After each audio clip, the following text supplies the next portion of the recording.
But notice again the double standards. You white Christians, you've done this kind of crime, but totally ignorant of 1400 years of Islamic slave trade. This kind of Christophobia should be scandalous to you, and it isn't, because your pastors have made you weak. That we carve out independent Christian states in the Middle East where Christians will be safe, that we declare war on Boko Haram like we did against ISIS, and we bomb the crap out of those Islamists. Going to talk about a different topic. Now, you do find from time to time that you find these useless hecklers. They can never speak for themselves. They only come and heckle other people because they're parasites. They're parasites in the way that they go about doing their business. They've got nothing positive to add to the discussion. No alternative. But all they want to do is shout and scream. So, ladies and gentlemen, moving on to another topic. Why is it wrong to criticize Muhammad in France? Why is it wrong to criticize Muhammad in France? It's not wrong to criticize Muhammad in France. Okay. They criticize Jesus as well, but It's guaranteed by the law in France. It's not wrong. I want to talk about, brother, don't feed the trolls. In fact, you could argue that the French... Bro,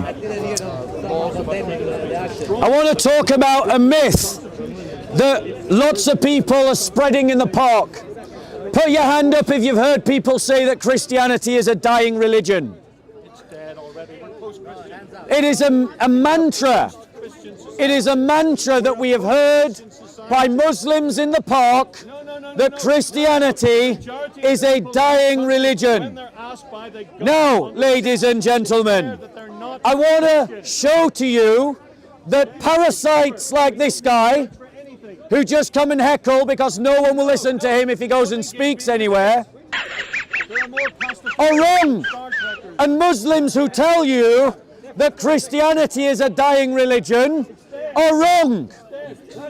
Ladies and gentlemen, I want to provide as my evidence the research done by a body of academics in a group called Pew Research. These are university academics who study religious trends across the world.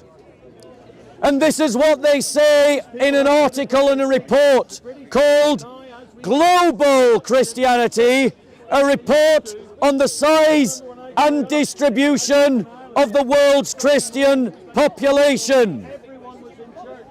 Now, this is what they say.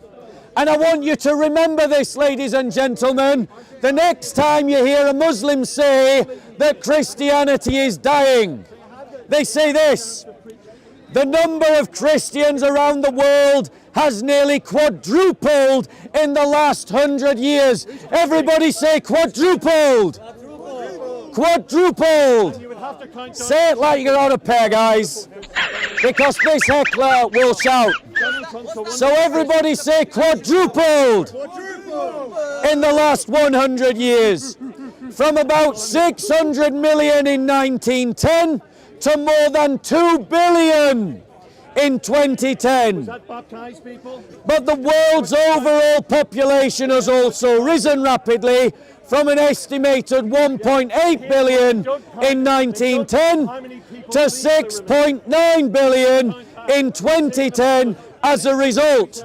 Christians make up about the same proportion, about the same portion of the world's population today, 32%, as they did a century ago, 35%. In other words, ladies and gentlemen, Christianity continues to grow in line with world population. This apparent stability, however, masks a momentous shift. Although Europe and the Americas still are home to a majority of the world's Christians, 63%, that is a much lower share than it was in 1910 93%. And the proportion of Europeans and Americans who are Christians has dropped from 95% in 1910 to 76% in 2010 in Europe as a whole. And from 96% to 86% in the Americas as a whole. So in other words, the Christian faith has moved out of the Anglosphere. It has moved out of European civilization, and it has become a truly global religion. A global religion that has continued to grow in proportion to world population.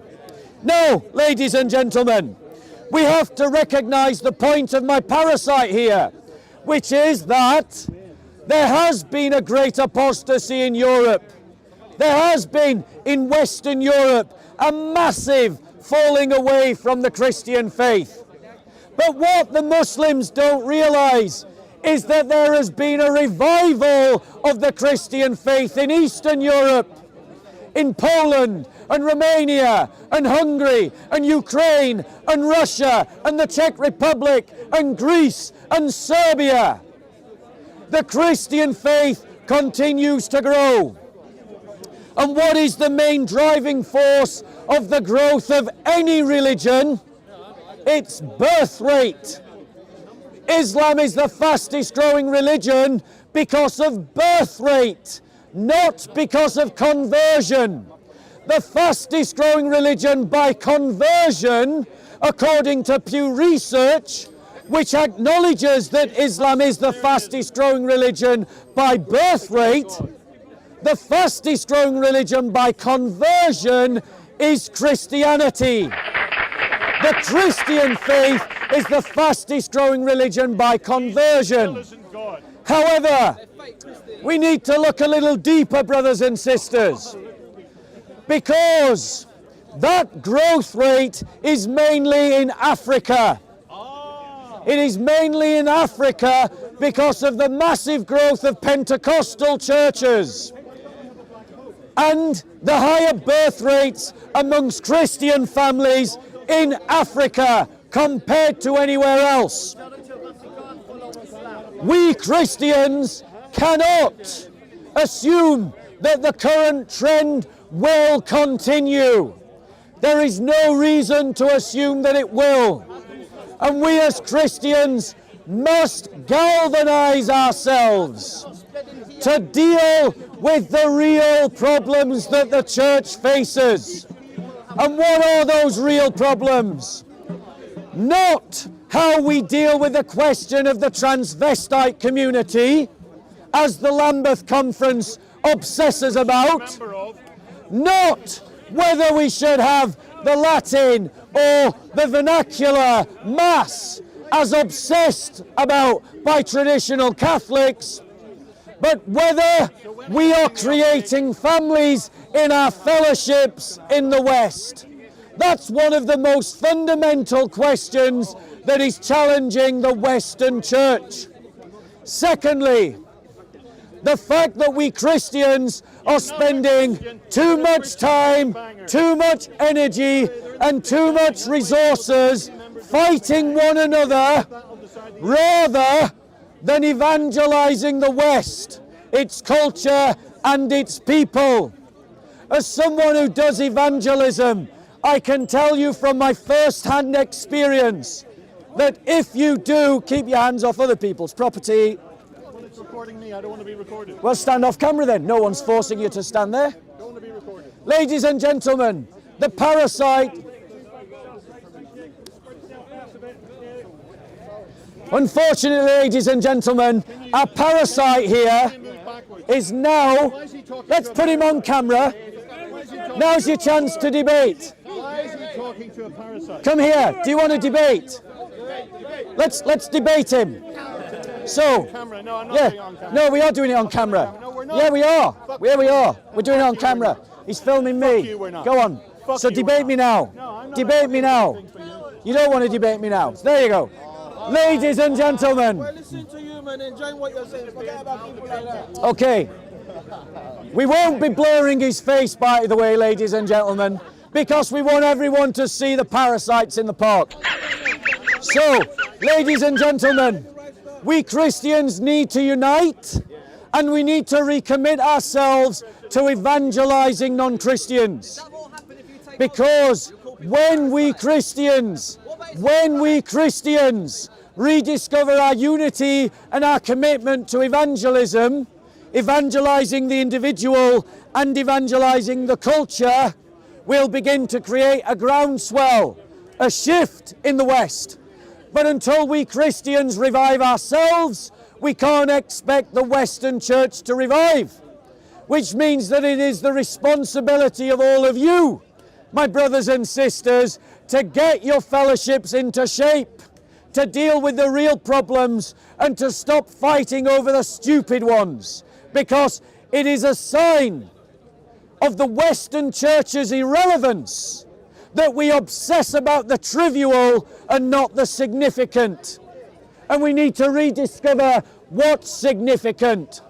We have made ourselves irrelevant to the equation because we don't stand up for ourselves.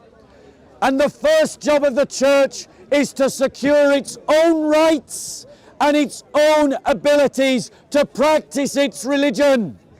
Because when we can process down the Muslim community with the cross held high, we have won our liberty. But right now, you have the veto of the mob in the West, which we have seen numerous times in Speaker's Corner, where the mob has silenced the debate on numerous occasions. So, Christians, the liberal culture has created a vacuum, and there are many groups trying to fill that vacuum. And right now, because of the incompetence of our bishops and the incompetence of our pastors, we Christians are not trying to fill the vacuum created by liberalism. But the ethno-nationalists are, the environmentalists are, the communists are, the Islamists are. We must become contenders for the culture. Christians, find your balls and don't believe the lie told by the Muslims in the park that Christianity is a dying religion. There are places in the world where our faith is dying. England is one of them. That is true. The Middle East is another, because of Islamist aggression and persecution. And the answer is the same in both cases, that we Christians learn to stand up for ourselves again, and we learn to stand up for our brothers and sisters again, when we are willing to ensure that the Christians of the Middle East have their own independent country, their own independent state carved out of the Middle East. Then we will have secured a future for the Christians of the Middle East. When we as Christians see that the fight of the brothers and sisters in Nigeria is the same as the fight of the brothers and sisters in Syria, and the same as the one fought in Kosovo, and the same as the one fought in Pakistan, and the same as the one fought in India, then we Christians will have become a contender on the global stage. But our leaders are visionless, and we are happy to accept visionless leaders. We are happy to pay for useless pastors. We are happy to attend churches that are not up to much and not doing much at all. Change yourselves, Christians. Change the church, and then you change the world. Perfect. Any questions? You had a... Go on. An independent Christian state in the Middle East. Yes. Which country do you want to take that from? So the question is... How many people are you going to kill to do it? Okay. Answer the question. We know you're a Muslim. So, ladies and gentlemen, the question is, where should Christians have an independent state in the Middle East? It should be carved out of Syria. Christians in the Middle East. The Syrian state is a failed state. Iraq is also a failed state. Let those states partition. Let the Sunnis have their bit. Let the Shia have their bit. Let the Kurds have their bit. Yes, I support Kurdish independence. And let the Christians, the Assyrian Christians, the Armenian Christians, and the Greek Christians of the Middle East have their bit. Redraw the maps so that those communities who can't live together can live in peace apart. And those Christians in the Middle East will have a future. Another place where it could happen is to cut a section out of Egypt, because Egypt has one of the highest populations of Christians who are regularly persecuted by the Muslim majority. It doesn't deserve to survive if it persecutes Christians. Any state that persecutes the church should be toppled. Next question. You're going to create another Israel-Palestine situation by redrawing the map. So the question is, it's more of a statement. It's a terrible idea because we'll create another Israel-Palestine situation. The brother is absolutely right. That is exactly what we will do. However, the alternative is that we watch our brothers and sisters in the Middle East die slowly. So make your choice, Christians. Do you want to see the church die slowly in the Middle East? Or do you want to replace one kind of trouble with another? Choose your evil. Next question.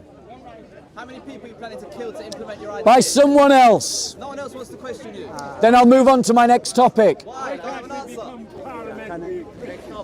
Sorry? Why can't we become parliamentary Christians? So the question is, why can't we become parliamentary Christians? And I want to be clear, I am not one of those Christians who believes that religion and politics are separate. Our Lord says to render unto Caesar what belongs to Caesar, and to God what belongs to God. But the Psalms say that the earth is the Lord's and everything upon it. If everything belongs to the Lord, what belongs to Caesar? Indeed, even Caesar himself belongs to God, which means every political office belongs to God.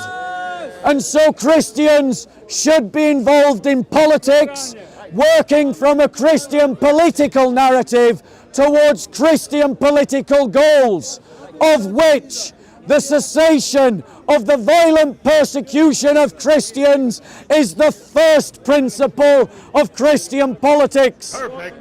Christians stand in solidarity with one another. Next question. What? So the Muslim says that the answer to Muslims persecuting Christians is that Christians should flee their homeland and come to Europe. In other words, they aren't needed in Egypt, they aren't needed in Syria, they aren't needed in Iraq. If they don't like being persecuted, let them leave. I say no. I say that we stand up to Muslims that have that attitude, that we crush the Islamist networks, that we carve out independent Christian states in the Middle East where Christians will be safe, that we declare war on Boko Haram like we did against ISIS, and we bomb the crap out of those Islamists. It is time to stop playing with the Islamists and those who sympathize with them. Because as you play with the Islamists and those who sympathize with them, their terrorism continues to grow. This very year, we saw Muslim mobs in a city in France parading with high-powered assault rifles in the streets. That happened in Western Europe this year because the French government is weak, because the British government is weak. all of us must face regularly the possibility that a terrorist may decide to pick up a knife or a gun and kill us in the street. How many more people must die before we get serious with the Islamists? How many more people must die before attitudes displayed by this Muslim become scandalous? If I said, if the Muslims don't like it here, let them leave, to a man, they would call me an Islamophobe. But he stood here and said, if the Christians don't like being persecuted in the Middle East, let them leave. And you were not outraged. You were not outraged. And why were you not outraged? Because you are weak. Because you have been turned into wimps by the liberals. A middle-class church does not have the answer to the struggle that we face. Because a middle-class church is conflict averse. This kind of Christophobia should be scandalous to you, and it isn't. And it isn't, because your pastors have made you weak. Discover a muscular Christianity. There's vote! There's vote! There's vote! There's vote! There's vote! Any other question? If you're anything, you won't be in this class. If you're anything, you won't be here. Question. When the Muslims facing our defense, they say, but Jesus says you should love me. But Jesus actually said you should turn in your cheeks, and we've been doing it for the last 1400 years. So, brother, To be honest with you, my cheeks are hurting, and I can't take it. let me reply. How long shall we turn the cheeks? How long shall we keep loving? Let me reply. Because, Long live freedom. brother, I wanna say to you, You can believe what you like. I brother. don't care. Well, why are you studying? I don't Brother. care what you believe. Brother, Keep it yourself. brother, well, why are you Don't studying? mix. Keep it to yourself, but he comes to Speaker's Corner. He's coming to a place to hear what people believe, but then he's telling them to keep it to themselves. I'll let you decide whether we're facing a real intellect.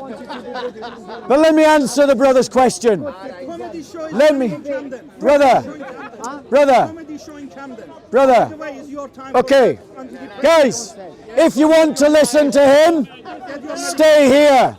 If you want to listen to my answer, we're going to move over there.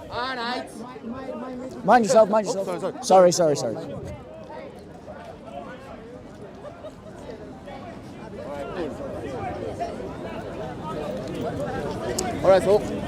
So let me answer the question of the brother, because I think it's really important that Christians are always reflective, and I'm going to say something that will be critical of you now, brother, but I want you to hear me in charity, that in this struggle that we Christians must always examine our heart and ask whether we are being motivated by hatred, revenge or love. Because the narrative, the way that my brother catchphrased it, and it was hyperbole, I'm sure, which is, I've been turning the other cheek for 1400 years, my cheeks are getting raw, so can't I punch back now?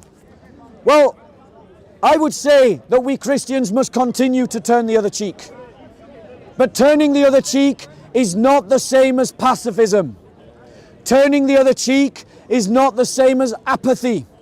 Turning the other cheek is not the same as laziness. Turning the other cheek means that when you fight back, you're not doing it out of revenge. You're not doing it out of hatred. You're doing it out of love and out of justice. It is unjust to stand by and allow Islamists who are sponsored by the Turkish state to ally themselves with Azerbaijan and to attack Armenia. Our love for our Armenian brothers and sisters means that we should stand against the Islamists. But our hatred is directed to the ideas that motivate and inspire the Islamists. not of the people themselves. When their power has been removed, when their assault rifles broken, when their tanks destroyed, and they have no means to commit harm, then we should assess who of them can we help and who of them are beyond help, and we deal with them accordingly. Our love for our brothers and sisters must inspire us to stand up to the Islamists. But that should not be equated with pacifism, but we must not surrender our souls or our hearts to revenge or hatred or anger. We must, as John Damascus said, he said that we take up the sword to defend our brothers and sisters. That's what we must do.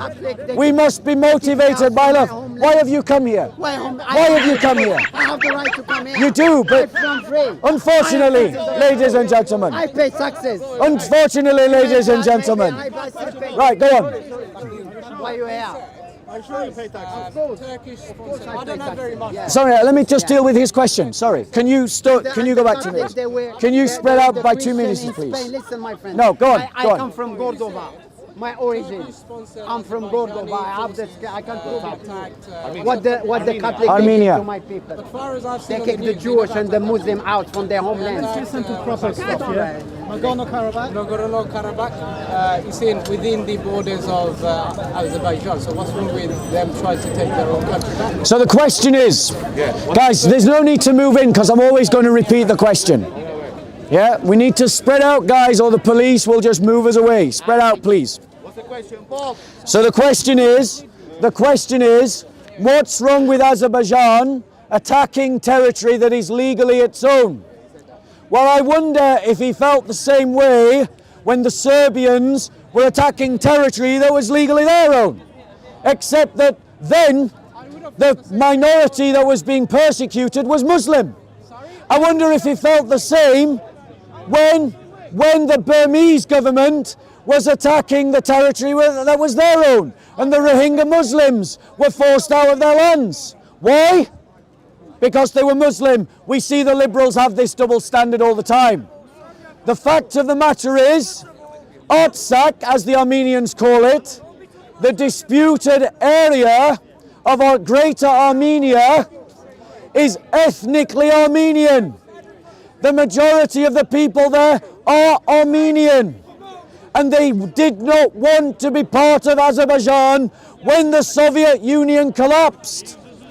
The borders ended up being what they were because they were not settled by an ordered organizing of the borders. And so we need to separate the borders appropriately, and Artsakh needs to go to Armenia so that the richer Azerbaijan doesn't have to pay for a population that doesn't even want them as a government. Your question. This guy, he say Armenia, Azerbaijan. Azerbaijan is Muslim country, but Shia, anti-Iran. Iran now stay with Armenia, anti-Azerbaijan. What's your question, sir? What's the question? If you're not asking a question, I'm just going to go on to my next topic. Do you know Iran stay with Armenia or not? The question is, do I know that Iran has supported Armenia? Tacitly, yes. I know that the Iranians have, because they want to have a bulwark against the expansionist ideology of Turkey. Turkey is a criminal state.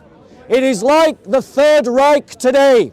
It carried out a genocide of Christians and murdered over 1 million Armenian, Greek and Syrian Christians. When you go on holiday to Turkey, it's like going on holiday to the Third Reich. When you buy a product of Turkey, you are buying a product of the Third Reich. You wouldn't go to Nazi Germany, don't go to Turkey. You wouldn't buy from Nazi Germany, don't buy from Turkey. Boycott Turkey. The food is nice though, Bob. So, Start again, I've just arrived. any other questions before I move on? kebab. This guy, he mentioned the Never had a kebab. border of Armenia. He's never had a kebab. Can I ask this guy? He goes and watch the map of the Armenia in 1915, and how big was the Armenia? Then what they did? Why they can't claim their land back, but always the Muslim got to claim their land back? Yes, Yeah? Christians, Have a look at the map. Christians, you need to get political. You need to remember the historical crimes against the church, and you need to have them as part of your understanding of history. The mass murder of Christians and the persecution of Christians has been our experience for 1400 years under Muslim rule. And it is time that we as Christians, from west to east, from north to south, remember the history of the church, because it will inform our politics. The reason why the liberals are so weak on Islamists is because they don't remember the Ottoman Empire. It's because a beautiful one, he says, a beautiful that desecrated churches, that kidnapped Christian children, that raped Christian women, that invaded Christian lands, that killed Christians who converted from Islam, that killed Christians for practicing their faith, that reduced the rights of Christians. That is the beautiful empire. But yet, if we desecrate mosques, rape Muslim women, kidnap Muslim children, he will cry out for a crime. He will cry out Islamophobia. And that is the double standard. Why, oh Christians, are you not outraged by views like this? Why are you not outraged by views like this? Go on. I don't even have a question, it's a statement. Christians have never gone through shit. Muslims have been persecuted since the fucking dawn of time. Your religion has constantly pushed out people. I myself, a former Christian, have been pushed out. Your religion, nothing ever happened. Are you asking a question, miss? I'm not asking a question, I'm simply saying something that you're speaking. Okay, so allow me to reply. So, ladies and gentlemen, the sister makes a statement that Christians have never had any trouble, and that Muslims have had trouble for centuries. Now this, ladies and gentlemen, is an indictment of the Western education system. This young lady doesn't know anything about church history. Put your hand up if you're an Armenian. Put your hand up if you know about the genocide of 1.2 Armenian Christians. Do you know about the Armenian genocide? Oh, so she does know. But apparently that doesn't constitute problems. Put your hand up if you know about the fact that Syria, Palestine and Jordan were Christians before Muslims invaded. Did you know that? Oh, so she does know. She does know. She does know. She does know. But according to her, we Christians have not gone through any kind of shit. Put your hand up if you know about the Janissaries. The kidnapped Christian children who were forcibly converted to Islam. Put your hand up if you know about the Janissaries. Did you know about the Janissaries? No, she didn't know. So this kind of BLM, liberal progressive rhetoric that says that we Christians have gone through no trouble is the utter crap, the utter rubbish that we Christians need to be correcting in the public sphere. Because this lady has just spewed out a lie for political reasons. She knew about what Christians went through, but she said Christians have gone through no trouble at all. That is the narrative of the liberal progressives. Next question. Killing of Muslims in Bosnia, Kosovo, in Macedonia, is 500,000 Muslims died in this country because of the Serbians. So the question, the statement is, I haven't mentioned the massacres of Bosnian Muslims. But notice again the double standards.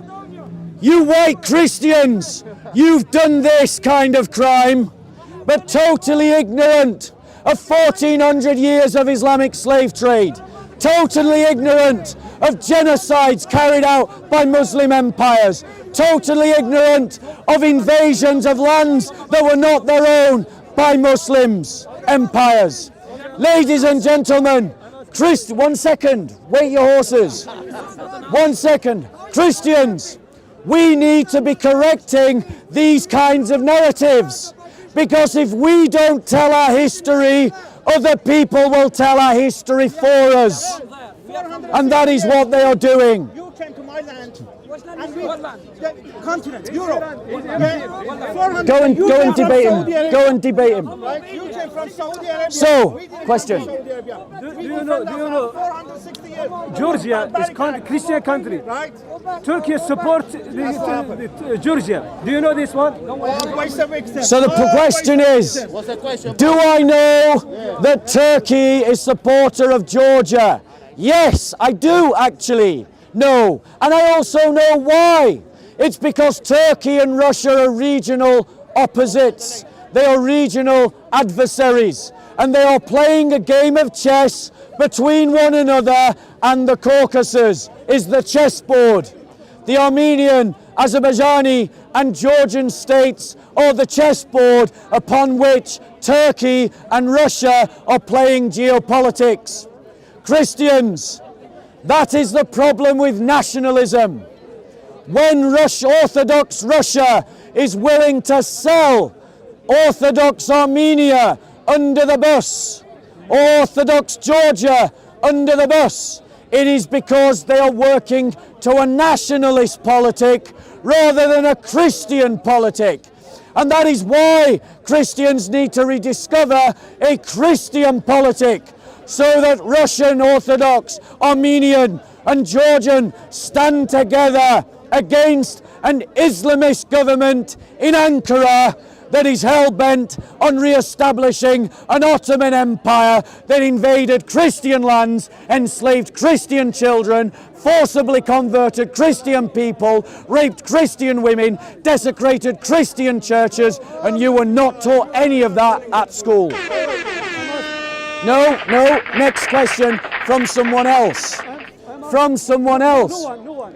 Just me. No, any other questions, or I'm going to move on to my next topic. I'm asking you about Iran. Do you know Iran supports Armenia? He said yes. Do you know Turkey supports Georgia? He said yes. Why you push Islamists inside? Because So, about what? Ladies and gentlemen, About what? I'm going to address his point, just because I don't want to be rude to the uncle, but then I'm going to move on to my next topic. Ladies and gentlemen, why did I mention Islamists in regards to Turkey? This is why. Because Turkey has paid and transported Islamists who fought in Syria with Al-Qaeda against the Syrian Arab government, and transported them to Azerbaijan to fight with the Azerbaijanis against the Armenian Christians. That's why I mentioned it. Erdogan is known as an Islamist inside Turkey. They know he's an Islamist. There are many Turks who are secular and believe in the project of Ataturk who are against Erdogan because they know he is an Islamist. He's a man that is being aggressive towards Greece, sending troops to Libya, interfering in Algeria, sending troops to Azerbaijan. He is a man who is wanting to establish an Islamic empire, and Turkey as the source of that Islamic empire. And the European Union is demonstrating that it is completely pointless, useless, and irrelevant because the EU can't stand up to Greece. So, next topic.